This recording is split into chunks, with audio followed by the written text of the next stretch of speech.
Komisi Pemberantasan Korupsi (KPK) kembali melakukan operasi tangkap tangan (OTT) di wilayah Cilacap, Provinsi Jawa Tengah, pada Jumat, 13 Maret 2026.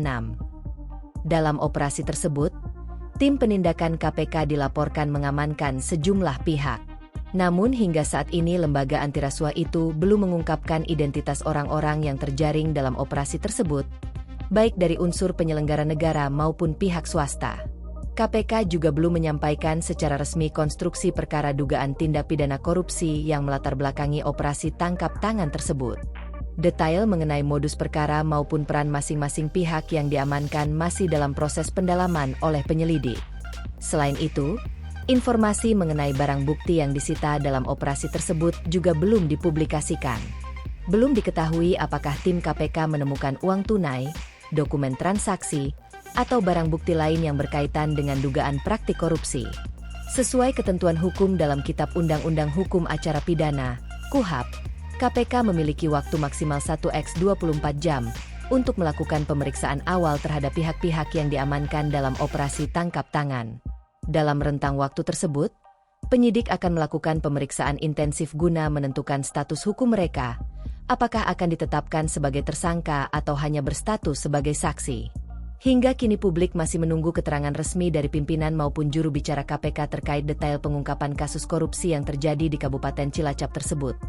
Komisi Pemberantasan Korupsi (KPK) kembali melakukan operasi tangkap tangan (OTT) di wilayah Cilacap, Provinsi Jawa Tengah, pada Jumat, 13 Maret 2026. Dalam operasi tersebut, tim penindakan KPK dilaporkan mengamankan sejumlah pihak.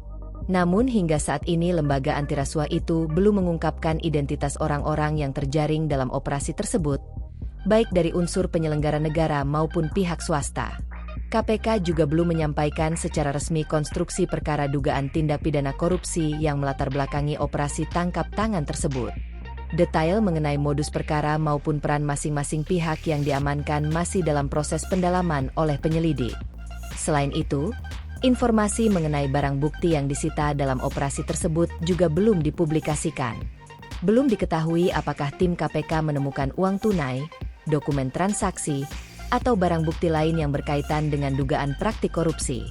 Sesuai ketentuan hukum dalam Kitab Undang-Undang Hukum Acara Pidana, KUHP, KPK memiliki waktu maksimal 1x24 jam untuk melakukan pemeriksaan awal terhadap pihak-pihak yang diamankan dalam operasi tangkap tangan.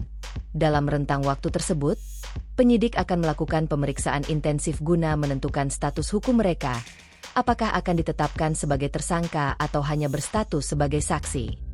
Hingga kini publik masih menunggu keterangan resmi dari pimpinan maupun juru bicara KPK terkait detail pengungkapan kasus korupsi yang terjadi di Kabupaten Cilacap tersebut.